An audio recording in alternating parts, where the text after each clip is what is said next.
Pandey sir. 3-4 दिन मुझे यहीं पर रहने के लिए कहा है ना? जी साहब।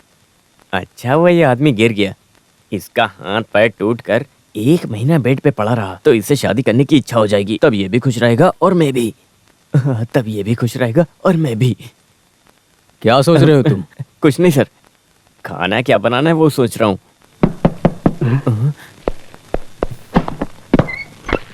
अरे अरे चाचा आ गए। हाँ चाचा, क्या तुम्हें पसंद नहीं मेरा आना? साफ साफ बताओ मुझे। बिल्कुल पसंद क्यों? नहीं है। अभी पिछले हफ्ते तो आकर गए थे। हाँ भाई, मेरे बेटे से जब मन करेगा मिलने आऊंगा, इसमें तेरे अनुमति की कोई जरूरत नहीं। चल हट, मैं अपने बेटे से मिलने आया हूँ। तुझे क्या हुआ मेरे बब्बर शेर? अपने चाचा को क्यों नहीं बताया? मैंने तो सपना देखा, तुम जल्दी आओ, तुम जल्दी आओ ऐसा कह रहे थे तुम, इसीलिए मैं दौड़कर यहाँ आया हूँ। जरा इसे पकड़ो। बैठने के लिए कोई कुर्सी नहीं है क्या? नहीं है। बेटा, तुम्हें हुआ क्या है? नहीं कुछ नहीं, बस 3-4 दिनों में घर चले जाएंगे।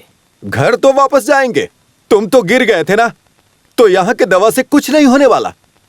सुनो, यहाँ कहीं पर ब्रांडी मिलेगी क्या? क्या? पी कर पलटने के लिए खाट मिलेगा क्या? मिलेगा। अच्छा, गर्म पानी मिलेगा क्या? मिलेगा। काली मिर्ची मिलेगी क्या? रसम बनाने के लिए? वो नहीं बेवकूफ, बेवकूफ कहीं का। 2 ऑंस ब्रांडी में 2 ऑंस गर्म पानी मिलाकर 2 स्पून काला मिर्च मिलाकर अच्छे से मिलाएंगे, फिर इसे पिला देंगे। इस तरीके से 6 बार इसे दिया तो, और वैसे ही मुझे भी गर्म पानी में ब्रांडी मिलाकर दिया तो सारा दर्द दूर हो जाएगा और तुम ठीक होकर दौड़ने लगोगे। और तुम्हें फिर से अपने पैरों पर दौड़ता हुआ चलता फिरता देखकर तुम्हारा चाचा निश्चिंत होकर चला जाएगा। आपको रुकने की जरूरत नहीं पांडे, है ना? 1-2 दिन के बाद गांव वापस चले जाइए। वैसे माँ कैसी हैं चाचा? 4 दिन पहले उसका पैर सूज गया था, मैंने काढ़ा पीने को दिया, ठीक हो गई। खैर ये सब छोड़िए, आपको फोन करते वक्त कहा गया था अचार और पापड़ लाओगे, लाए हो क्या? किसे कहा था? माँ को। किसे? माँ को। देखो मैंने कहा था ना राजा बेटे, देखो मैं फिर से भूल गया लाना। अरे तुम्हारी माँ ने दिया था, मैं बैग में डालना भूल गया। मुझे लगता है कहीं दारू पीकर वहीं कहीं छोड़ कर आए हो चाचा। देखो तुम ज्यादा मस्ती मजाक मत क्या करो, मिलिट्री में हो ये भी नहीं देखूंगा। अच्छा, मार छोड़ो डालूंगा। छोड़ो छोड़ो छोड़ो। सुनो, हाँ, चाचा को अपने क्वार्टर में लेकर जाओ, और चाचा तुम कल सुबह चले आना। हाँ, यहाँ बहुत ठंड है बेटा। सही कहा। हाँ, खड़े बहुत क्या हो, ठंड चलो। है। ये चाचा नहीं चाटने वाला है, ये सारा रम पीकर खत्म कर देगा। क्या करूं? ए चलो, कोई मर गया क्या जो सोच में पड़े हो? कुछ नहीं। तो फिर चलो ना। अल्लूपुला में तुम्हारा घर है, पिताजी ड्राइवर का काम करते हैं, एक बड़ी बहन है और एक छोटी बहन और एक भाई भी। सिविलियंस क्वार्टर्स में रहते हो तुम लोग। मुझे दर्द नहीं हुआ।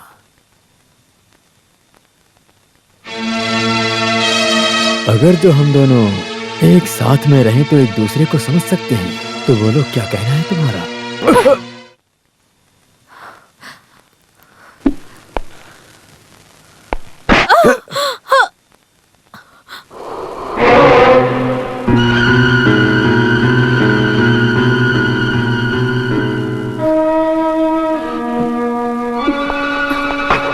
I am sorry.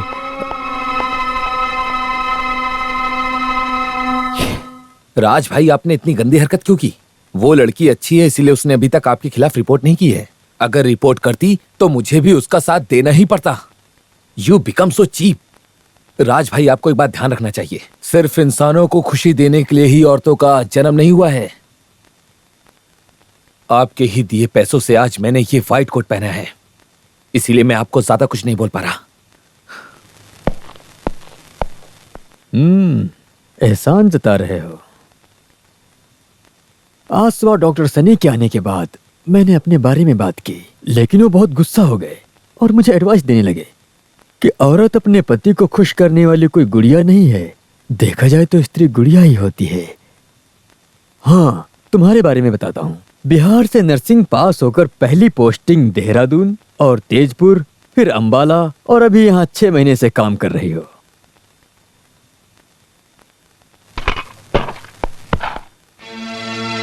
क्यों, दोबारा थप्पड़ मारना चाहती हो? दाएं गाल पर मारी हो, बायां गाल आगे बढ़ना चाहिए ना, अगर तुम कहो तो।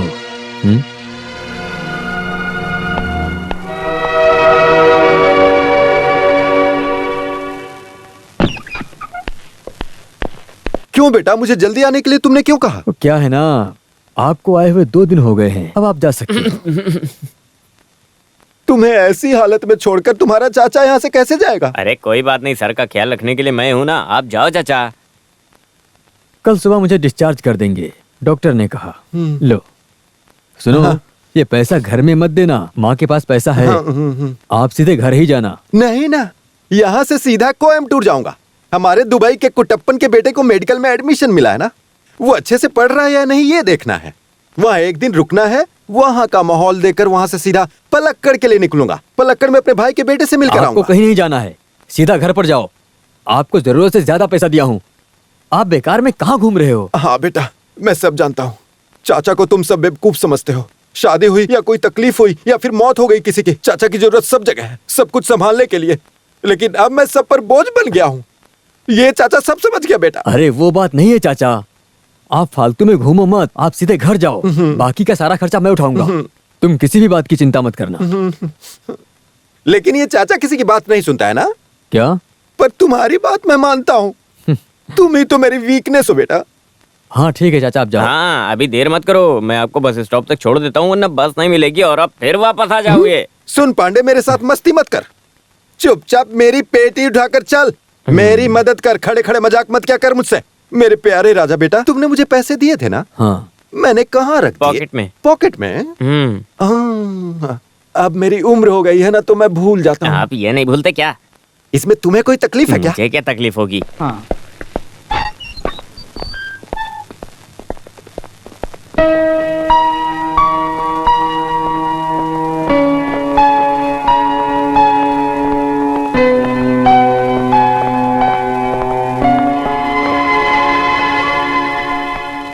अरे मारिया, तुम क्या ड्यूटी बदल गई? तुम्हारी हरकत ही ऐसी थी, शेजल ने छुट्टी ले ली। क्यों? सभी मारिया के जैसे नहीं होते मेजर साहब। अब आपके डिस्चार्ज होने के बाद ही शेजल ड्यूटी ज्वाइन करेगी।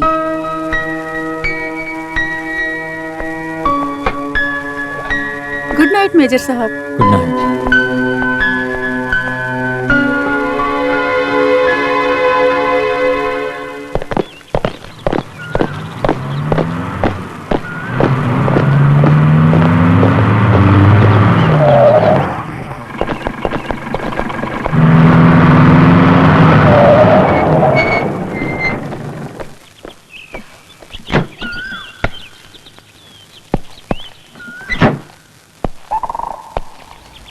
मेरे डिस्चार्ज होने के बाद में तुमने ड्यूटी ज्वाइन करने का सोचा था ना, इतना नफरत क्यों करती हो?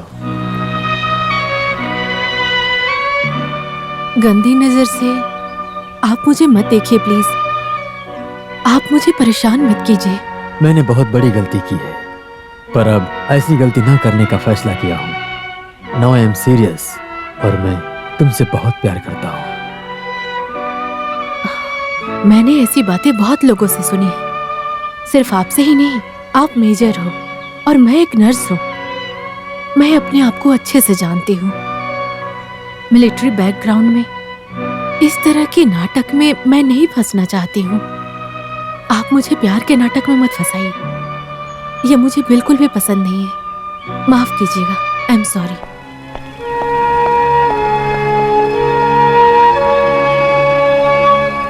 राज भाई, आपको सोच समझकर फैसला करना चाहिए। एक शराबी पिता और शादी के लिए तैयार हुई उसकी बेटी, जिसके भाई को रोज पुलिस पकड़ के ले जाती है, उसकी छोटी बहन स्कूल जाती है, इन सब की जिंदगी सेजल की कमाई से ही चलती है। राज भाई, सिर्फ आप नहीं बल्कि आपके परिवार वाले भी शादी के बारे में नहीं सोच सकते। राज भाई की बातें सिर्फ राज भाई ही फैसला करेगा। तुम सिर्फ सेजल के पिताजी से मिलने का इंतजाम करो बस। I really mean it, I am really serious. Okay, मैं बात करता हूँ। See you tomorrow.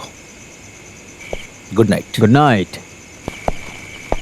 अरे अरे क्या छोड़ो, कर रहे हैं? ये मेरा पैसा ये ना। है, मैं ये पैसा नहीं दूंगा। अरे ये मेरा पैसा ये है, पैसे दो ना तेरे मुझे। कैसे हो गए? मेरे पैसे को हड़प चला मेरा जाता पैसा है। आपने निकाल के दारू पी अभी लिया। पैसे नहीं है, सेजल आएगी तो पैसे नहीं, ये देगी मेरा तुम्हें। चल दूर है, पैसे अरे पैसे भूल दो जा। ना, मेरा पैसा है।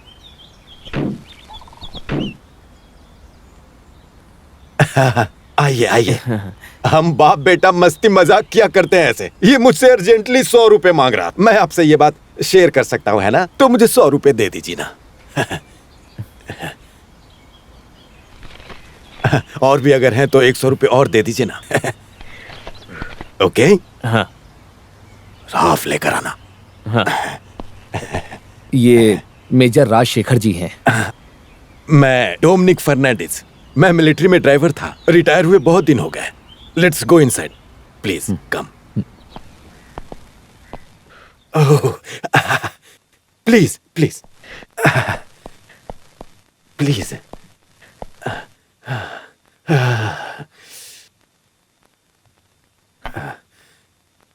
ओह, मैं ऑफर नहीं कर सकता हूं, सॉरी। मैंने सेजल से बात की थी। हाँ, उसने मुझे बात बताई थी। हाँ, अब बात करेंगे। सुनिए, जो सही बात है मैं वही कहूंगा। मेरी बेटी सेजल खूबसूरत है। इसकी वजह से उसके ड्यूटी वाले कैंपस में उसके इसी खूबसूरती की वजह से लेफ्टिनेंट से लेकर कंपाउंडर तक के सारे लोग सुजैन से शादी करना चाहते हैं। लेकिन मेरी शर्त की बात सुनकर कोई भी दोबारा नहीं आया। आप भी नहीं आएंगे, मुझे पूरा यकीन है। नैन्सी, मेरे 4 औलाद हैं, 3 लड़की और 1 लड़का। मेरी बीबी बहुत दिनों से बीमार होकर बेड रेस्ट में है। हाँ, ये सेजल की बड़ी बहन है नैन्सी, दुकान में टेलर की काम करती है। ये जूली है, 10वीं क्लास में है। मेरे बेटे को तो अपने घर के बाहर देखा ही था। उसे कोई काम नहीं करना है, दूसरों को काम पर लगा देना, यही उसका काम है बस। यही तो घर की हालत है। आप लोग चाहे तो पियो। एक बात सुनिए, बड़ी बेटी की शादी करनी है, बेटे को नौकरी दिलवानी है, छोटी को पढ़ाई करवानी है, मेरी बीवी का इलाज करवाना है। मुझे मिले पेंशन से मैं शराब भी नहीं पी सकता। मेरी कमाई से तो पूरा घर चलने से रहा, तो सारा खर्चा सेजल की कमाई से चल रहा है। सच बताऊं तो सेजल है ना, हमारे घर के दूध देने वाली गाय की तरह है। एक बात और, यहाँ का सारा काम और सारा खर्चा जो उठाएगा उसी से सेजल की शादी होगी। यही मेरी शर्त है। मंजूर है तो ठीक है, नहीं तो यहाँ सेजल खुशी खुशी रह सकती है। हाँ, मैं सब जानकर ही यहाँ आया हूँ।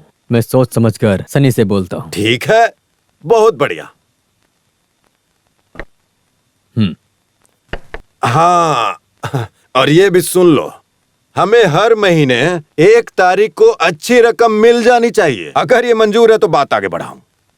ठीक है। हाँ,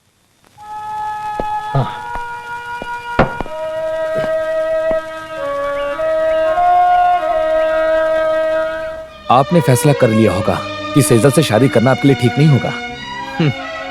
पहले मुझे सिर्फ प्यार था, पर अब मुझे उन पर रहम आया है। वैसे उनकी सारी जिम्मेदारी मैं लेता हूँ। उन्हें देखकर किसी को भी उन पर रहम जरूर आएगा। आपके स्टेटस के हिसाब से ये शादी कभी भी ठीक नहीं होगी, ये सोचकर ही फैसला लीजिएगा। अगर आवेश में आके आपने फैसला ले लिया तो आपकी जिंदगी भी बर्बाद हो सकती है। बस मुझे इसी का डर है। नो, इतने साल से मैंने मना किया था, पर अब मुझे उससे शादी करनी है। ये फैसला मैंने सोच समझकर फैसला किया है। I want her, I am mad after her. Sejal के पिता ने जो जो शर्तों के बारे में कहा है वो सब मानने को तैयार हूँ। हर महीने 1 रकम उनके घर पहुंचेगी। आपके माँ की भी कोई इच्छा होगी, वो भी तो जानना जरूरी है ना। उनकी इच्छा से कुछ नहीं होगा। इस बार त्योहार पर घर जाएंगे, तुम भी चलना। माँ से तुम मंजूरी लेना। घर में माँ चाचा सब के सब शादी के खिलाफ बोलेंगे, पर मुझे उन लोगों की मंजूरी की कोई जरूरत नहीं। कुनूर में रजिस्टर मैरिज करेंगे। अब जो फैसला मैंने कर दिया वो आखिरी फैसला है। सांबर डालने के लिए चावल में गड्ढा करना चाहिए। मैं गड्ढा कर दूं? सुनो बेटा, बच्चों को ठीक से खिलाना। हाँ, अरे ऐसे कैसे? राजशेखर बेटा यहाँ आ गया तो इस इंसान को जम कर पीने को मिलेगा। मैं यहाँ अच्छे से पीऊंगा, अभी पीकर आया भी हूँ। मैंने पिया भी है तो काम पर ध्यान देता हूँ। लेकिन कुछ लोग ऐसा नहीं करते हैं, वो बाथरूम समझकर किचन में पेशाब कर देते हैं। मैं किसी का नाम लेकर तो नहीं बोल रहा हूँ, लेकिन कुछ लोगों का ये स्वभाव बन गया है। अब ऐसी बातें करना बंद करो। देखा, अब आप लोगों को समझ में आ गया होगा, ये आदमी वही है। अरे आप चिंता मत करो, मैं सब लोगों से बोल देती हूँ, वो आपकी शादी जल्दी करवा देंगे। अरे शादी की एक उम्र होती है। सनी, राज तो शादी करने के लिए मना कर रहा है। अरे तो कम से कम तुम तो शादी कर लो। अरे ज्यादा से ज्यादा मैं कुछ ही सालों की मेहमान हूँ। मेरे जाने से पहले मैं अपने बेटे की शादी देखना चाहती हूँ। हरे कृष्णा। इस बार राज भाई ने फैसला ले लिया है कि वो माँ से शादी की बात करेंगे। दहेज कम होगा तो चलेगा, एक अच्छे खानदान की लड़की चाहिए, ये हम चाहते हैं। एक बात तो हम माननी पड़ेगी, फिलहाल हमारा राजा शादी के लिए मान गया है, इस सनी के कारण ही सही, और मैंने भी इसे शादी करने के लिए धक्का दिया। मैं माँ जी से ये बात कैसे बोलूं, उस समय मैं हिम्मत ही नहीं कर पा रहा था, और उस समय चाचा ने एक शब्द भी नहीं बोला। चुप रहे। अगर मैं नहीं बोलता वो नहीं करता। मैं कुछ नहीं बोलकर अगर चुपचाप खड़ा रहता तो सबको ये नहीं लगता वहाँ गड़बड़ है, इसीलिए मैं चुपचाप खड़ा था। तुम समझ गए ना? राजा बेटा बताओ इन्हें। ए, जो भी हो, भाई एक नर्स के साथ शादी करने के लिए तैयार हो गए। लगता है सनी भाई भी अपनी शादी के लिए एक खूबसूरत नर्स को पसंद कर लिए होंगे। सच कहूँ तो मुझे सनी की शादी से डर लगता है। राजशेखर का कोई टेंशन नहीं है, उसके पिताजी ने बहुत पैसे कमाए हैं। हमारा तो सनी के अलावा और कोई सहारा नहीं है, हम लोग तो उसी के भरोसे हैं। माँ आप बिल्कुल चिंता मत कीजिए, अच्छी लड़की मिलेगी तो ही शनि शादी करेगा। देखो मैंने भी तो शादी के लिए मना कर दिया था, पर सेजल के मिलने के बाद मेरे अंदर बदलाव आ गया और मैंने शादी के लिए हाँ कह दी। अगर मैं सच कहूँ तो मैं भी एक क्रिश्चियन लड़की से प्यार करता हूँ। उसका नाम क्या है? चूहा? चूहा? अरे चूहा नहीं बोला मैंने। ओह हाँ। उसका नाम चू या छे से शुरू होता है, मैं भूल गया, लेकिन मैं उसे बहुत प्यार करता हूँ, हर रोज उसे देखना चाहता हूँ। लेकिन पता है मैं उसके पास जाता हूँ तो अपने भाई के पास चली जाती है। खैर ये बात छोड़ो, शादी की बात करने के लिए चाचा अपने पैसों से देसी ताड़ी लाएंगे ऐसा कहा था। चाचा के खर्चे से नहीं, राजशेखर के खर्चे से चाचा के द्वारा इंतजाम होगा ऐसा कहा था मैंने। खाने के लिए चिकन, तंदूरी, बत्तख का मांस, मच्छी फ्राई, ये सब मैं लाऊंगा। लेडीज से हाथ जोड़कर विनती करूंगा वो चली जाए। इन लोगों के रहते हम दावत का आनंद सही से नहीं ले सकते हैं ना, कृपया आप चले जाएं।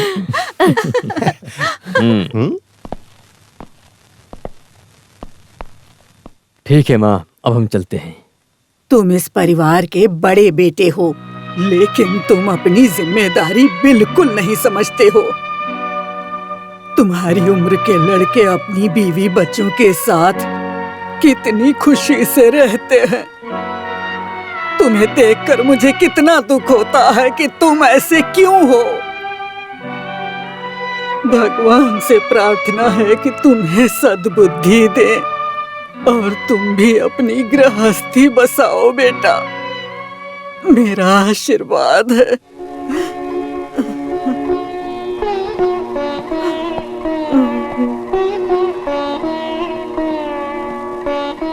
बैग अंदर रखो। हमारे मना करने के बाद भी तुम मानोगे नहीं। मैं जानता हूँ कूनर में रजिस्टर मैरिज का प्लान है, ये हम जानते हैं, लेकिन हम वहाँ आएंगे नहीं। शादी होने के बाद अपनी बीवी को यहाँ लेकर आना, समझ गए?